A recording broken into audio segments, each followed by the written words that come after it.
Chhawla gang rape याद है आपको? जी हाँ, छावला गैंग रेप केस में पुनर्विचार याचिका दाखिल हुई है। सुप्रीम कोर्ट ने जांच में खामियों के आधार पर दरिंदगी के आरोपियों को किया था बरी। छावला गैंग रेप केस की पीड़िता को इंसाफ दिलाने के लिए सुप्रीम कोर्ट में पुनर्विचार याचिका दाखिल हुई है। पीड़िता को भयंकर यातनाएं देकर मारने के लिए निचली अदालत और हाई कोर्ट ने 3 लोगों को फांसी की सजा दी थी, लेकिन 7 नवंबर को सुप्रीम कोर्ट ने उन्हें बरी कर दिया। मुकदमे के दौरान अनामिका कहकर पुकारी गई पीड़िता के माता पिता ने सुप्रीम कोर्ट में रिव्यू याचिका दाखिल की है। जल्द ही दिल्ली सरकार की तरफ से भी ऐसी याचिका दाखिल होने की उम्मीद है।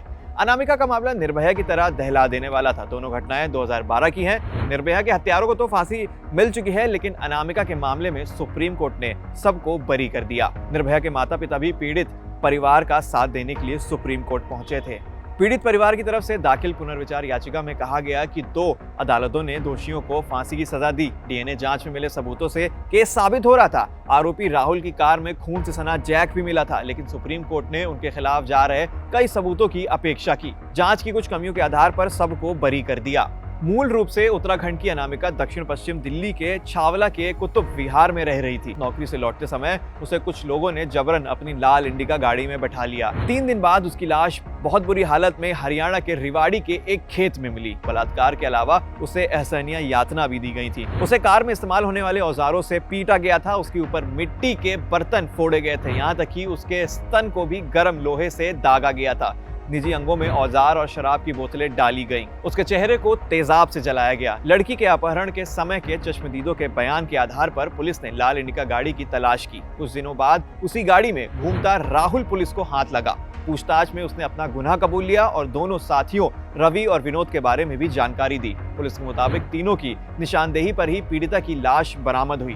डीएनए रिपोर्ट और दूसरे तमाम सबूतों से निचली अदालत में तीनों के खिलाफ केस साबित हुआ। 2014 में पहले निचली अदालत ने मामले को दुर्लभतम की श्रेणी में मानते हुए तीनों को फांसी की सजा सुना दी थी। बाद में दिल्ली हाई कोर्ट ने भी फैसले को बरकरार रखा। 7 नवंबर को सुप्रीम कोर्ट के तत्कालीन chief justice UU Lalit, Dinesh Maheshwari और बेला त्रिवेदी की बेंच ने तीनों आरोपियों को संदेह का लाभ देते हुए बरी कर दिया था। सुप्रीम कोर्ट ने पुलिस की जांच और मुकदमे के दौरान बरती गई लापरवाही के आधार पर यह फैसला दिया। सुप्रीम कोर्ट ने मुकदमे में जो कमियां गिनाई उनमें से कुछ ये हैं। इस बात पर शक था कि लड़की का शव 3 दिन तक खेत में पड़ा रहा और किसी की नजर नहीं पड़ी।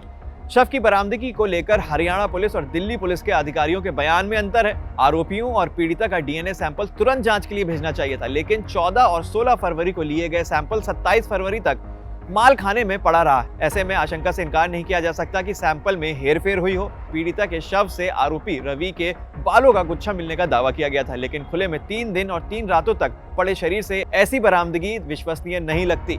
आरोपी की गिरफ्तारी के बाद पहचान परेड नहीं हुई। बाद में कोर्ट में भी अपहरण के चश्मदीद गवाहों में से किसी ने आरोपियों को नहीं पहचाना। आरोप पक्ष की तरफ से पेश अधिकतर गवाहों का क्रॉस एग्जामिनेशन करने का मौका भी बचाव पक्ष को नहीं दिया गया।